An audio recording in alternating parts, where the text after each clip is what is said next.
이스라엘 백성에서의 출애굽 사건은 이스라엘 역사에 있어서 가장 중요한 사건입니다. 하나님께서 430년 동안 애굽에서 종살이하던 이스라엘 백성을 유월절 사건을 통해서 출애굽하게 하시고, 하나님께서 약속하신 가나안 땅을 향해 가는 이스라엘 백성에 있어서는 감사와 감격이 이루 말할 수 없었을 것입니다. 이스라엘 백성의 출애굽 사건은 단순히 노예 생활에서 해방되었다고 하는 것, 더 나아가 하나님의 약속의 성취라고 하는 중요한 측면도 있지만은, 이보다 더 중요한 것이 있다고 한다면 하나님은 출애굽 사건을 통하여 이스라엘 백성들에게 하나님은 어떤 하나님인가를 가르쳐 주셨다는 겁니다. 신앙을 정의할 때 많은 말로 정의할 수 있지만은 그 가운데 가장 중요한 것이 있다고 한다면 하나님은 어떤 분인가? 하나님과의 관계가 바르게 관계될 때에 우리의 믿음이 더 깊어질 뿐만 아니라 신앙의 성숙함을 가져올 뿐만 아니라 더 나아가 하나님과의 깊은 교제 속에서 하나님의 은혜를 더 깊이 깨닫을 뿐만 아니라 하나님의 사랑을 체험으로 인하여 우리의 삶에 풍성하고도 놀라운 은혜를 경험하게 됩니다. 애굽에 430년 종살이했던 이스라엘 백성들, 하나님이 어떤 분인지, 하나님이 누구인지 잊어버렸던 저들에게 하나님은 출애굽이란 사건을 통하여, 그리고 광야의 40년의 긴 시간을 통하여 하나님께서 만나주시고, 하나님이 어떤 하나님인가 저들에게 보여주시고, 저들은 그 하나님 앞에 신앙으로 고백하며, 그렇게 될 때 하나님은 가나안의 문을 여시고 하나님의 약속의 성취를 저들에게 허락하신 것을 알 수 있습니다. 우리의 인생 어떠하지요? 한번 뒤돌아보십시오. 순탄한 적이 계셨는지요? 난 편했어, 이렇게 얘기할 사람 아무도 없을 겁니다.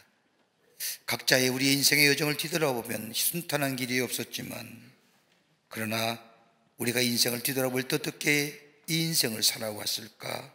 힘들고 어려웠던 시간들이었지만 그 광야길에서 하나님을 만나고 하나님의 사랑을 체험하고 하나님의 은혜를 경험하면서 여기까지 오게 하신 그 하나님의 은혜, 그 하나님이 어떤 하나님이었는가? 오늘 이스라엘 백성이 출애굽하여 잊어버렸던 하나님을 만나는 역사, 어떤 하나님을 고백했는지, 하나님이 저들에게 어떤 모습으로 보여줬는지 오늘 본문의 말씀을 통해서 함께 말씀을 나누며 은혜 받기를 원합니다. 첫째는 새로운 생명의 시작을 여시는 하나님이셨다는 겁니다. 출애굽의 사건은 단순히 애굽에서 나왔던 사건이 아니라 저들에게 새로운 생명의 시작을 알리는 사건이었다는 겁니다. 출애굽기 12장 1절과 2절의 말씀을 보면 여호와께서 애굽 땅에서 모세와 아론에게 일러 말씀하시되 이 달을 너희에게 달의 시작 곧 해의 첫 달이 되게 하라고 말씀하십니다. 이스라엘 백성들은 애굽에서 종살이할 때에 저들은 애굽의 원력을 지켰습니다. 이러한 이스라엘 백성들에게 하나님께서는 출애굽하는 그 달에 그 해의 첫 달이 되라고 이 모세와 아론에게 명령하신 겁니다. 오늘 유대인들의 달력에 의하면 가을쯤 11월 중순을 새로운 한 해의 시작으로 삼습니다마는 성경의 말씀을 보면 고대 유대인들은, 즉 포로기 이전만 해도, 바벨론의 70년 포로 생활 이전만 해도 저들은 유월절 그 첫 달을 새해의 첫 달로 지키며 시작한 것을 보게 됩니다. 유월절이라고 하면 우리나라의 원력으로 3월 내지 4월에 일어났다고 하는데, 유월절을 기념하여 유대인들은 4월을 새해로 첫째 새해의 시작으로 삼았다는 겁니다. 생명이 다시금 살아나는 날, 그 날을 이스라엘 역사의 첫 시작이요, 생명이 다시금 살아나는 날, 그 달을 하나님께서 우리로 하여금 허락하시고 하나님이 여셨다는 의미입니다. 하나님이 새로운 역사를 여셨다는 겁니다. 하나님께서 이스라엘에게 새로운 역사를 주실 뿐만 아니라 새롭게 시작하는 달에 새로운 복을 이스라엘에게 허락해 주시는데, 출애굽기 40장 2절의 말씀을 보면 너는 첫째 달 초하루에 성막 곧 회막을 세우라고 말씀하십니다. 성막이라고 하는 것은 하나님께서 동행하시고 임재하신 장소가 성막입니다. 회막이라고 하는 것은 하나님 앞에 나아가 죄 용서를 받는 장소입니다. 다른 말로 말하면 죄 용서함과 더불어 하나님의 임재하심, 즉 동행하심과 함께하심의 역사, 그 복을 이스라엘 백성에게 허락하셨다는 겁니다. 여러분, 애굽에서의 430년 노예 생활하던 이스라엘 백성들, 여러분 존재 자체가 노예입니다. 노예에게 무슨 도덕적이고 윤리적이고 종교적인 것을 기대할 수 있을까요? 양심도 사라진 삶, 더 나아가 하나님이 누구인지도 잊어버렸습니다. 사람다운 모습, 인간다운 모습, 죄를 깨닫고 돌이키는 모습, 저들에게 이미 사라진 이 이스라엘 백성에게 하나님의 성막과 회막을 세우게 하시고 하나님의 임재하심과 동행하심과 거하심의 역사를 저들에게 허락하실 뿐만 아니라 저가 죄를 지면 하나님 앞에 나와 회개하는 자마다, 하나님 앞에 제사하며 예배하는 자마다 죄 용서함의 역사를 통하여 새로운 생명의 시작을 열어 가셨다는 겁니다. 여러분, 본문에 나오는 이스라엘 백성이나 애굽의 사람들 다 똑같은 사람들입니다. 어떻게 보면 죽어마땅한 사람들입니다. 그러나 유월절에 문설주에 양의 피를 부은 집은 장자들이 살았고 그렇지 않은 집은 장자가 다 죽었습니다. 그 차이가 무엇일까요? 여러분, 이스라엘 능력일까요? 이스라엘의 의로움이나 성품이 아름답거나 고귀한 성품이나 저들의 처지가 불쌍해서 하나님께서 저들의 생명을 살려주신 것은 결코 아닐 겁니다.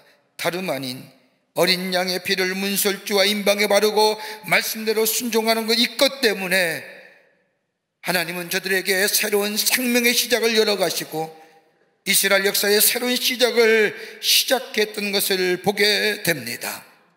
여러분, 우리가 새로운 생명의 시작 어떻게 시작됐을까요? 여러분, 내가 새로운 생명이라고 하는 인식하며 내가 새로운 생명의 시작을 시작했다고 생각했던 때가 어느 때일까요? 나는 정말 이젠 새로운 시작이라고 고백했던 때가 어느 때일까요? 다름 아니라 예수 그리스도의 십자가의 보혈의 구속의 은총을 경험하며 부활의 신앙을 통하여 새로운 생명을 가지며 예수가 나의 삶의 주인임을 고백하며 하나님의 사랑을 내가 내 삶 속에 깊게 체험하며 하나님만이 나의 하나님이라고 고백했던 그때가 아닌가요? 내게 복을 누리셨어요? 아닐 겁니다. 이 놀라운 은혜가 내게 있을 때에 내 삶의 형태가 달라지지 않았습니까? 내 존재의 양식이 달라지고 내 세계관과 가치관이 달라졌습니다. 예수님이 나를 위하여 십자가에 달려 돌아가시고 죄사함을 통하여 내가 새로운 존재, 새로운 생명의 시작이 시작될 때에 나로 하여금 보는 것을 달리게 보이게 하시며 무엇이 중요한가를 알게 하실 뿐만 아니라 삶의 우선순위를 깨닫게 하셔서 나의 걸음의 길을 걸어가게 하셨던 그 놀라운 하나님의 사랑들, 그게 내 생명의 시작이 아니었을까요?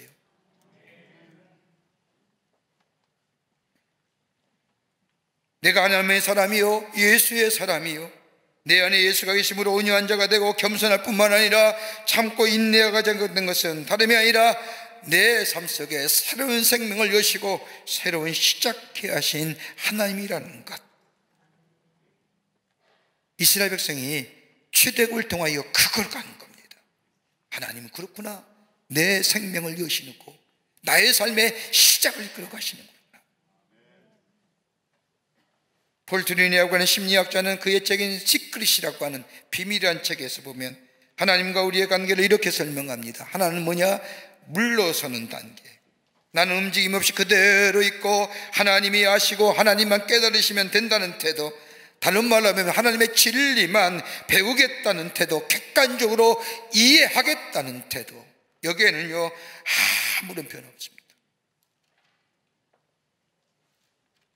여기는요 저 바깥의 샤머니즘과 똑같은 신앙의 태도입니다.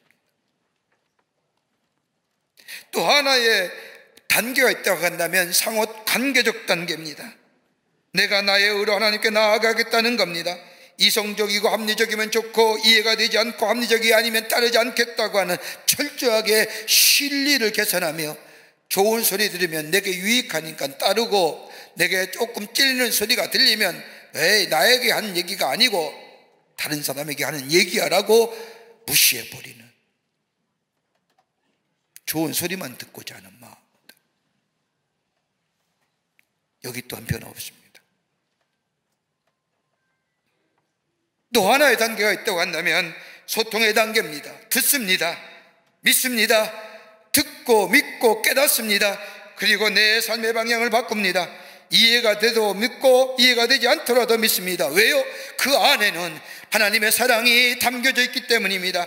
하나님의 사랑을 내가 믿기 때문입니다. 그 사랑에 담겨진 지혜와 능력을 내가 믿기에 주의 말씀하신 대로 그대로 수용합니다. 그 말씀에 전적으로 의탁하면서 합니다. 그러게 바울이 고백한 것처럼 누구든지 그리스도 안에 있으면 새로운 피조물이라고 하는 이 사실은 그냥 저절로 예수 안에 있다고, 피조물 된 존재가 아니라 예수가 내 안에, 내가 예수 안에 상호 소통의 관계가 이루어질 때에 나로서 비로소 그 말씀이 내 안에 생명의 역사를 열어가시고 나를 변화시키고 나의 삶 속에 새로운 시작을 열어가시는 역사.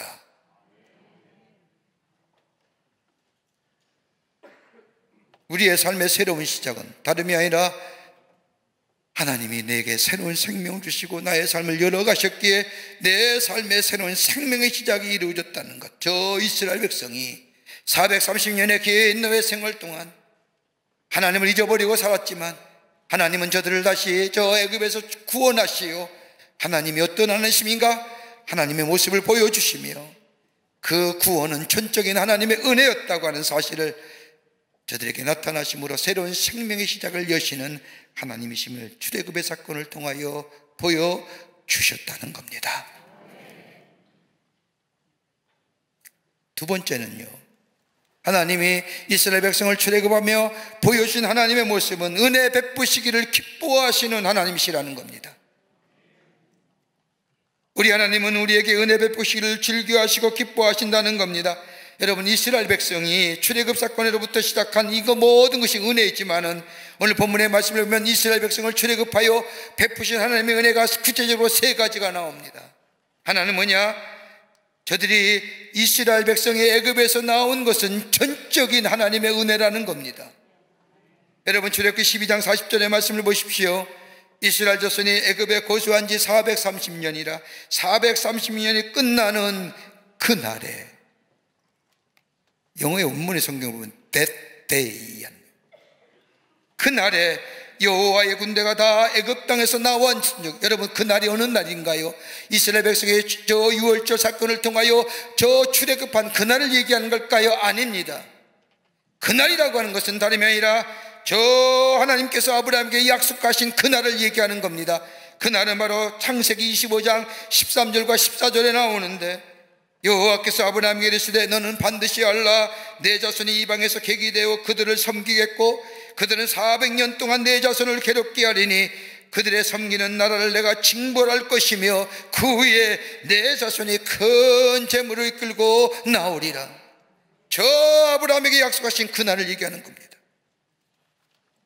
사람들은 다 잊어버렸습니다. 이스라엘 백성도 잊어버렸습니다. 자신들의 조상이 생겼던 저 하나님, 자들이 고백할 때마다 아브라함의 하나님이요 이삭의 하나님이요 야곱의 하나님이라고 외쳤지만은 그 하나님이 누군지 잊어버렸던 저 이스라엘 백성들, 그러나 하나님은 아브라함에게 약속하신 그날을 기억하며 그 약속을 기억하며 이스라엘 백성을 그날 그때에 저 애굽에서 약속하신 대로 구출해 내셨다는 겁니다. 신실하신 하나님, 약속하신 것을 이루시는 하나님, 은혜 베풀을 기뻐하시는 하나님, 사람들에게는 잊어버린 바 되었지만 하나님은 약속하신 것을 기억하시고 이루어 주셨다는 겁니다. 여러분, 야곱을 보십시오. 그의 아버지 형 이삭과 형 에서를 속이고 장자의 축복권을 빼앗아 보복이 두려워 삼촌이 있는 라반의 집으로 도망쳐 갑니다.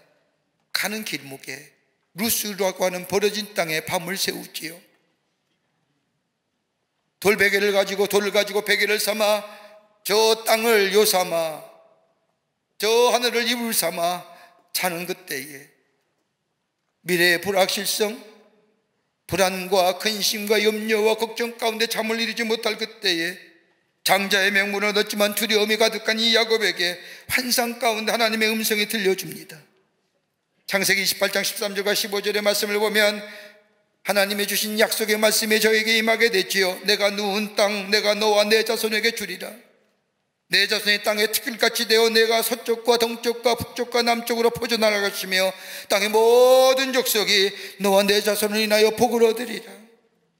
내가 너와 함께 있어 내가 어디로 가든지 너를 지키며 너를 이끌어 이 땅으로 돌아오게 할 것이며 내가 내게 허락한 것을 다 이루기까지 내가 너를 정령 따르 자리하리라. 여러분, 얼마나 감격스럽겠습니까? 불확실성과 근심과 걱정이 가득 찬 이 야곱에게 하나님은 말씀하시는 겁니다. 그 말씀을 들은 이 야곱, 창세기 28장 16절 이하의 말씀을 보면 깨어 말하기를 여호와께서 여기 계시거늘, 하나님이 나와 함께 하시는 거늘, 어디 가나 동행하여 주시는 우리 하나님이 여기 계신 거늘 내가 알지 못하였도다. 이에 두려워하여 이르되 두렵도다. 이것은 다름 아닌 하나님의 집이요 이는 하늘의 문이다 하여 베개 삼았던 것을 가져다가 기둥으로 삼고 기름을 붓고 단을 쌓아 하나님 앞에 예배합니다. 그리고 그 예배 장소를 베델, 하나님의 집. 기가 막힌 장면 아닙니까? 그리고 소원합니다. 하나님이 나와 함께 계셔서 내가 가는 이 길에서 나를 지키시고 먹을 떡과 이불을 주시어 내가 평안히 아버지 집으로 돌아오게 하시오면 그 하나님은 나의 하나님 될 것이고, 내가 기둥으로 이 세운들의 하나님의 집 베델이 될 것이고, 하나님께서 내게 주신 모든 것의 10분의 1을 내가 하나님 앞에 드리겠나이다. 이것 또한 기가 막힌 고백입니다. 이랬던 야곱, 삼촌 집에 있는 하란으로 내려가 하나님께 약속하신 것을 모든 것을 자신의 삶에 다 이루어 주셨는데 야곱은 잊어버린 바 됩니다. 자신의 의, 자신의 노력, 자신의 애씀, 이러한 하나님의 은혜를 잊어버렸던 야곱, 어느 때 깨닫게 되느냐? 자신들의 아들이 범죄하게 될 때에, 그리고 고난과 역경 가운데 하나님 앞에서 제사하며 자신의 삶을 뒤돌아볼 때 문득 저 창세기 28장에 저 루스의 땅에서 서원했던 것들이 생각나게 됩니다. 아, 하나님이 나의 삶을 인도해 주셨지, 약속하신 것을 이루어 주셨지, 우리 하나님이 신실하신 하나님이신지. 근데 나는 하나님 앞에, 그 약속하신 하나님 앞에 내가 드렸던 서원 다 잊어버려. 그제서야 주섬주섬하고 다시 그 땅에 올라갑니다. 베델에. 그리고 거기 처음 들었던, 예배 드렸던 그 장소에 다시 단을 쌓고 뭐라고요? 엘 베델, 전능하신 하나님의 집.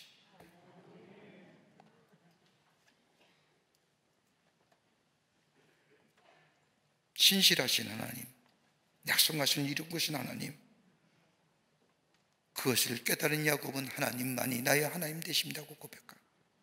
이스라엘 백성의 출애굽은 다른 은혜가 아니라 약속하신 것을 이루시는 하나님의 은혜.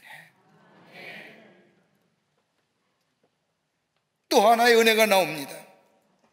저들의 필요를 채워주셨다는 겁니다. 출애굽기 12장 36절의 말씀을 보면 여호와께서 애굽 사람들에게, 이스라엘 백성에게 은혜를 입히게 하사 그들이 구하는 대로 주게 하심으로 그들이 애굽 사람의 문품을 취하였더라. 여러분, 이 말씀을 가지고 어떤 성서학자는 그렇게 표현합니다. 아마 이렇게 이스라엘 백성이 금은 보석을 가지고 나올 수 있었던 것은 다름이 아니라 애굽과 애굽의 왕 바로가 지난 430년 동안 노예 생활했던 것에 대하여 속량제를 줬기 때문에 근과 음을 가지고 나왔을 것이라고 해석합니다마는 성경은 아닙니다. 하나님의 은혜예요.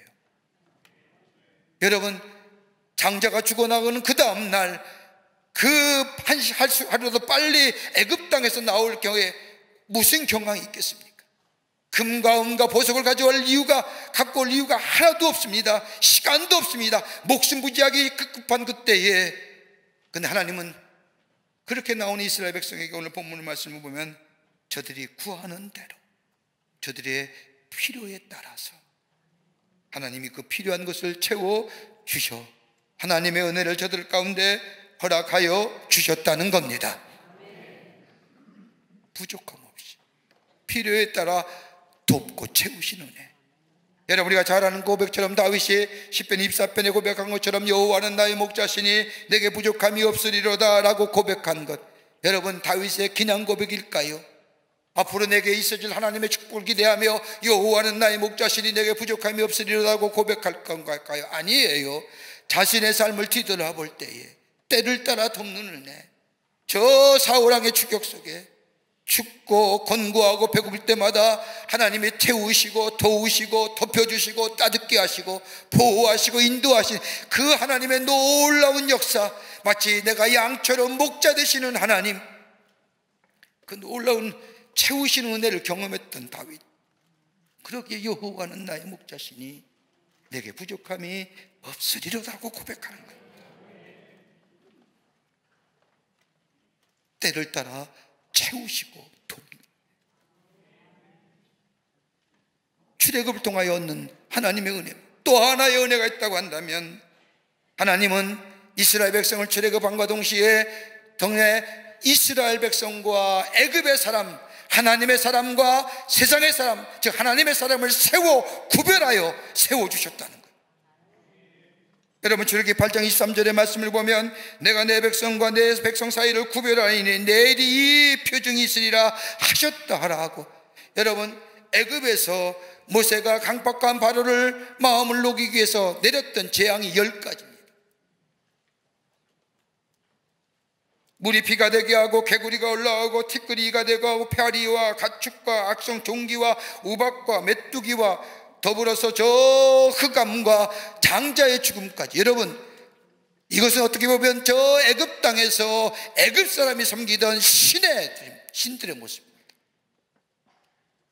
하나님은 한 가지 재앙을 통하여 그 신이 얼마나 저들 가운데 재앙으로 옮기는가 보여주는 겁니다. 저들이 믿었던 신이 헛된 신이고 아무런 의미도 없는 신이라는 것을 여지없이 보여줍니다. 그런데 네 번째 재앙서부터는, 파리의 재앙서부터는 다름이 아니라 하나님의 사람과 애굽의 사람을 구별합니다. 그리고 하나님의 하나님됨을 알게 하는 겁니다. 여러분, 우리가 하나님의 사랑이 나타나신 바 된 예수 그리스도의 십자가의 죽음으로 인하여 하나님의 백성 되었고 구원받았습니다. 여러분, 우리가 구원받은 걸 어떻게 알 수 있을까요? 이 땅과 구별되었다는 것을 어떻게 우리가 고백하며 알 수 있을까요? 혹 여러분 가운데 인생을 살면서 쉽게 죄의 유혹에 넘어진 우리들의 삶, 죄지면서 방황하다가도 다시 하나님께로 돌아오면 하나님이 우리의 회개를 기쁘게 받으시고 다시 용서하시어 하나님의 사람으로 덧입혀 주시는 역사. 여러분, 내가 하나님의 사람인 것을, 내가 구원받은 백성인 걸 내가 내 삶 속에 어떻게 확증하며 살 수 있을까요? 사단이 여러분에게 찾아와서 너 예수 믿는 사람 맞냐? 맞아. 뭘로 나한테 보여줄래?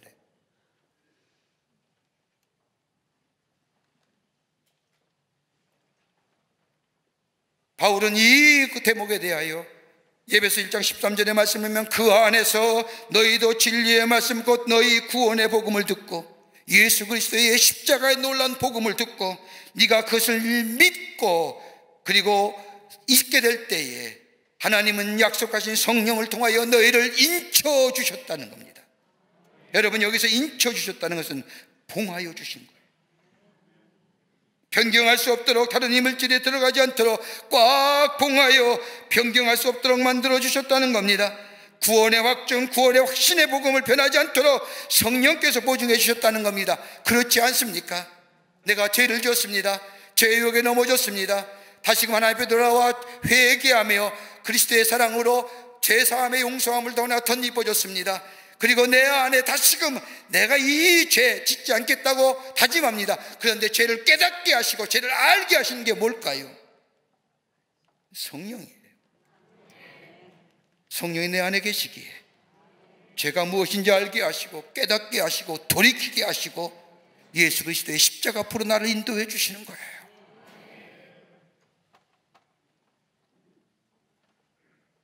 그리고 내 안에 영이 계속 계시어 죄의 유혹을 이기게 하시고 때로는 넘어진다 할지라도 하나님 앞에 돌아와 회개하면 성령이 나를 다시 한번 일으켜 세우셔서 죄의 유혹을 이기고 죄를 넘어서서 내 안에 의로움과 거룩함과 진실함의 열매를 맺게 해줄 뿐만 아니라 그게 더 나아가 그로 인하여 하나님의 사람됨을 증거할 뿐만 아니라 내 안에 열매 맺게 하셔서 나뿐만 아니라 하나님을 영화롭게 하며 나와 함께하는 이웃에게 하나님의 사람임을 증거하는 역사를 우리에게 허락하신다는 겁니다.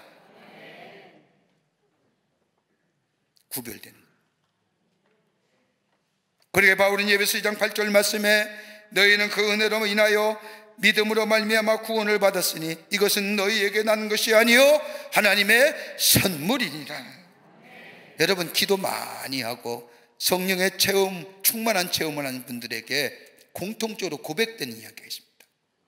기도 많이 하는 사람들, 기도의 응답의 체험이 있는 분들, 몇 가지 공통점이 있습니다. 하나는 뭐냐면 우리 하나님은 생각하지 않는 것을 뜻밖의 베풀어 주신다는 것을 경험합니다.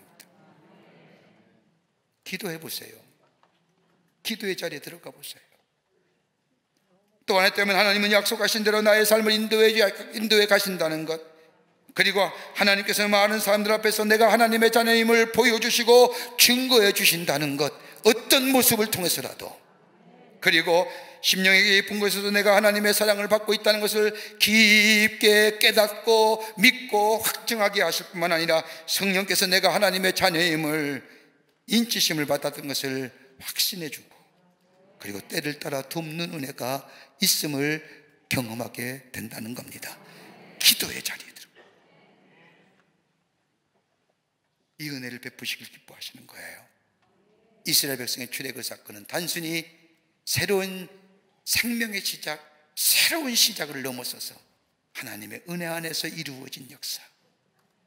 우리 하나님은 은혜 베푸기를 원하시는 하나님을 이스라엘 백성들로 하여금 알고 깨닫고, 우리 하나님은 은혜 베푸시기를 원하시고 우리에게 은혜 주시길 원하시는 하나님이심을 믿고 고백하길 원하신다는 겁니다. 끝으로 이스라엘 백성은 저 애굽에서 나오며 경험했던 하나님은 구원의 역사를 기억하라 하십니다. 하나님께서 출애굽하여 새로운 시작을 하는 이스라엘 백성들에게 하나님은 구원의 역사를 기억하라고 말씀하십니다. 그 말씀이 출애굽기 12장 14절입니다. 너희는 이 날을 기념하여 여호와의 절기를 삼아 영원한 규례대 대대로 지킬지어다. 하나님의 구원의 신이 놀라운 일들을 잊지 말고 기념하여 절기로 삼아 지키라는 겁니다. 애굽에서 구원하신 일, 마지막 장자의 죽음에서 건져주신 일, 그날을 패스오버, 유월절로 삼아 지킬 뿐만 아니라 이 일을 후손에게 가르쳐 기억해 하라는 겁니다. 그 말씀이 출애굽기 12장 26절과 27절에 나오는 말씀입니다. 이후에 너희 자녀가 묻기를 이 예식이 무슨 뜻이냐? 묻거든 너희는 이르기를 이는 여호와의 유월절 제사라. 여호와께서 애굽 사람에게 재앙 내리실 때 애굽에 있는 이스라엘 자손의 집을 넘어사 우리의 집을 구원하셨느니라 하라 하매 백성이 머리 숙여 경배하니라. 구원의 사건들, 생명을 살리신 사건들, 그 축복이 지속되기 위해서 그 구원의 일들을 기억하며 절기로 지켜 자자손손에게 기억하고 알게 하라는 겁니다. 여러분, 구약성서에 나오는 역사의 모습을 보면 하나님의 은혜가 끊어질 때에는 이스라엘 백성이 흩어집니다. 평화가 사라집니다. 침략과 전쟁의 땅으로 변해지게 됩니다. 그러나 하나님의 은혜가 이스라엘 위에 있어지게 될 때 아무리 척박한 땅이라 할지라도 그 땅은 약속의 땅이요 축복의 땅이 되는 것을 보게 됩니다. 그 지키라는 거예요. 그 은혜의 사실을 기억하며. 그런데 오늘 12장 8절의 말씀을 보면 좀 더 구체적으로 어떤 모습으로 절기를 지킬 건가 규례를 말씀하십니다. 그 밤에 고기를 구운 무교병과 쓴 나물과 아울러 먹되. 여러분, 유월절의 규례를 이렇게 말씀합니다. 하나님은 쓴 나물 먹으라는 거예요. 여러분, 물어볼게요. 맛난 음식이 기억이 오래가요? 쓴난 음식이 기억이 오래가요? 여러분, 맛난 음식은요 어떤 사람과 먹느냐, 어디에서 먹느냐 달라요. 맛이요, 참 인간의 맛이 간사해요. 똑같은 음식을 먹더라도 사랑하는 사람과 먹으면 맛이 나잖아요. 미워하는 사람과 먹으면 되게 맛없잖아요. 그거 먹고 소화 안 된다 뭐 이런 얘기 하잖아요. 기분 나쁘면 정성껏 차린 음식도 소화 안 되고 끙끙거리잖아요. 근데 쓴 음식은 오래가요. 오래가요. 왜 이스라엘 백성을 하여금 쓴나물 먹으라고 하는 거냐? 다름이 아니라 과거에 네가 어떤 사람이었는지, 나그네했던 사람, 고아와 가부됐던 사람, 애굽에 노예됐던 그때를 기억하라는 거예요. 정함 없이 떠돌았던 나그네 삶에서 구원받은 사람, 하나님의 백성에 대해 삶의 양태가 달라지고 존재의 양식이 달라지고 하나님의 임재를 통하여 구별된 삶으로 세움받은 지금의 모습들, 그것으로 자족하며 그로 인하여 내 안에 교만함으로 쌓이는 것이 아니라 쓴나물 먹을 때, 아, 나는 나그네 되었지, 나는 죄인이었지, 기억하라. 여러분 가만 보십시오. 삶의 고통과 고난과 문제가 찾아오면 괴로워하면서 하나님을 찾지 않습니까? 그러나 고통과 가난과 그리고 문제가 사라지면 하나님으로부터 나도 모르는 사이에 자연스럽게 떠나갑니다. 하나님의 잊어버리시죠.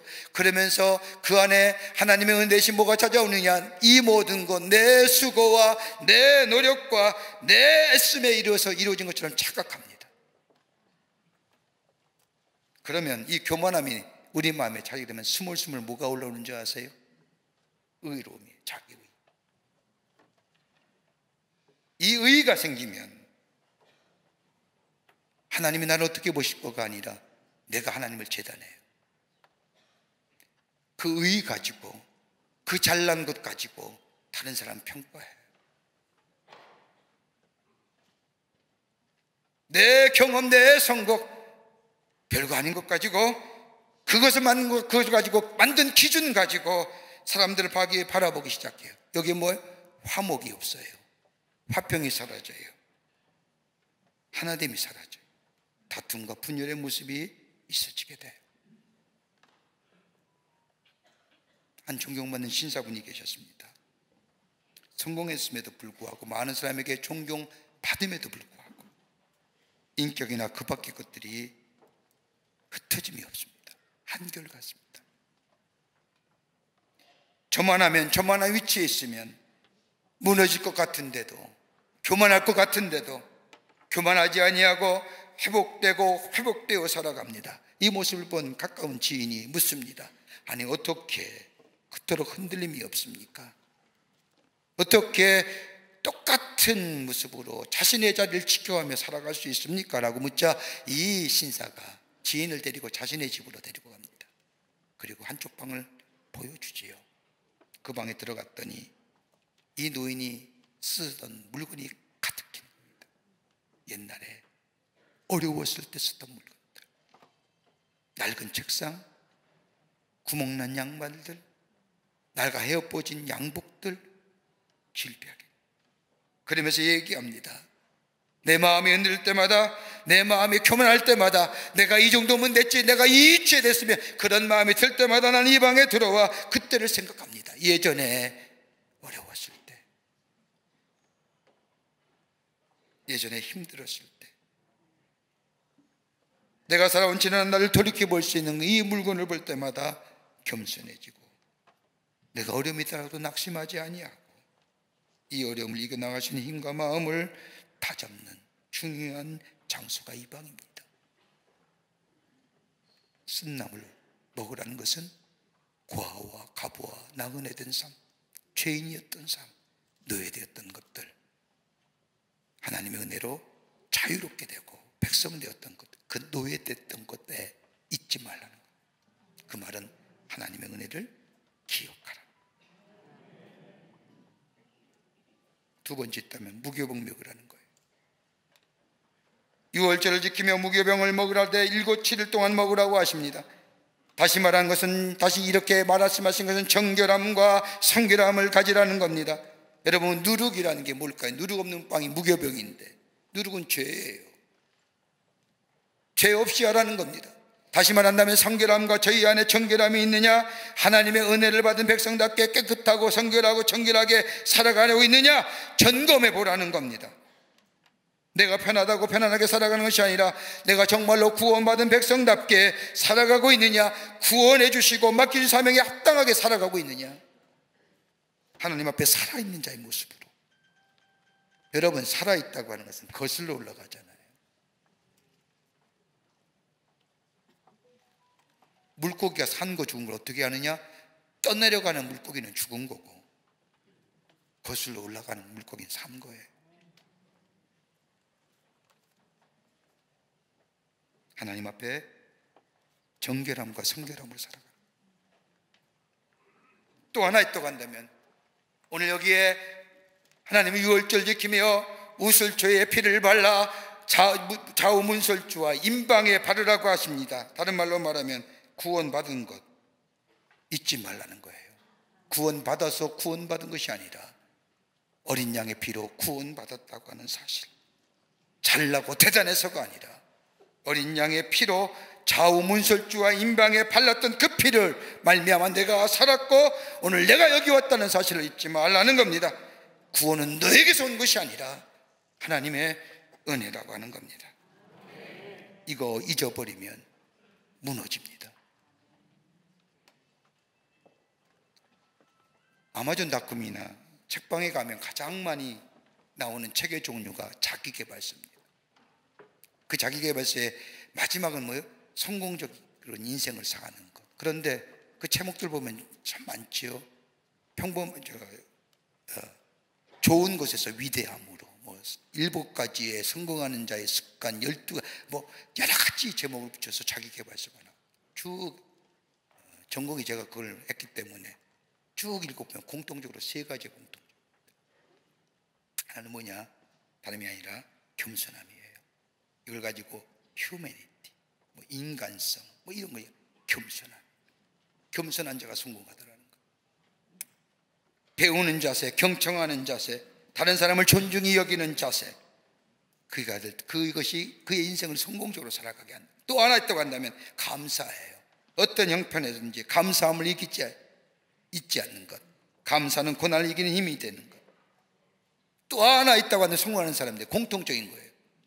패션, 열정이 있다는 것이 뭐예요? 목표가 있는 거예요. 목표가 분명한 거예요. 사명감에 불타는 사람이에요. 여러분, 이것이 공통적으로 성공하고 자기계발서에 성공하는 자의 사람의 특징이에요. 이거 안 나오는 게 없어요. 다 나와요. 그런데 오늘 본문의 말씀을 빗대어 한번 생각해 보자고요. 세상의 사람들이 얘기하는 이 3가지의 성공적인 공통적인 습관들, 쓴나물 먹으라는 게 뭐예요? 유월절 지키면서 쓴나물 교만하지 말라는 거예요. 겸손의 장목이에요. 더 나아가 무경 먹으라는 거예요. 내 안에 정결함과 성결한 삶을 인나 되돌아보라는 거예요. 다른 말로 하면 내 안에 하나님이 맡겨준 사명의 삶을 살아가고 있느냐, 내 안에 그 사명이 있을 때에 열정이 있는데 열정이 있느냐는 거예요.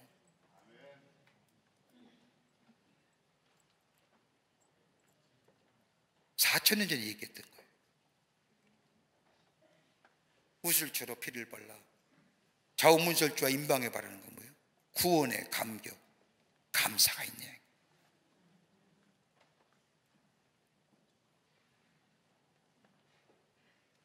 사랑하는 성도 여러분, 우리가 새로운 생명의 시작을 얻었습니다. 그 시작이 누구요?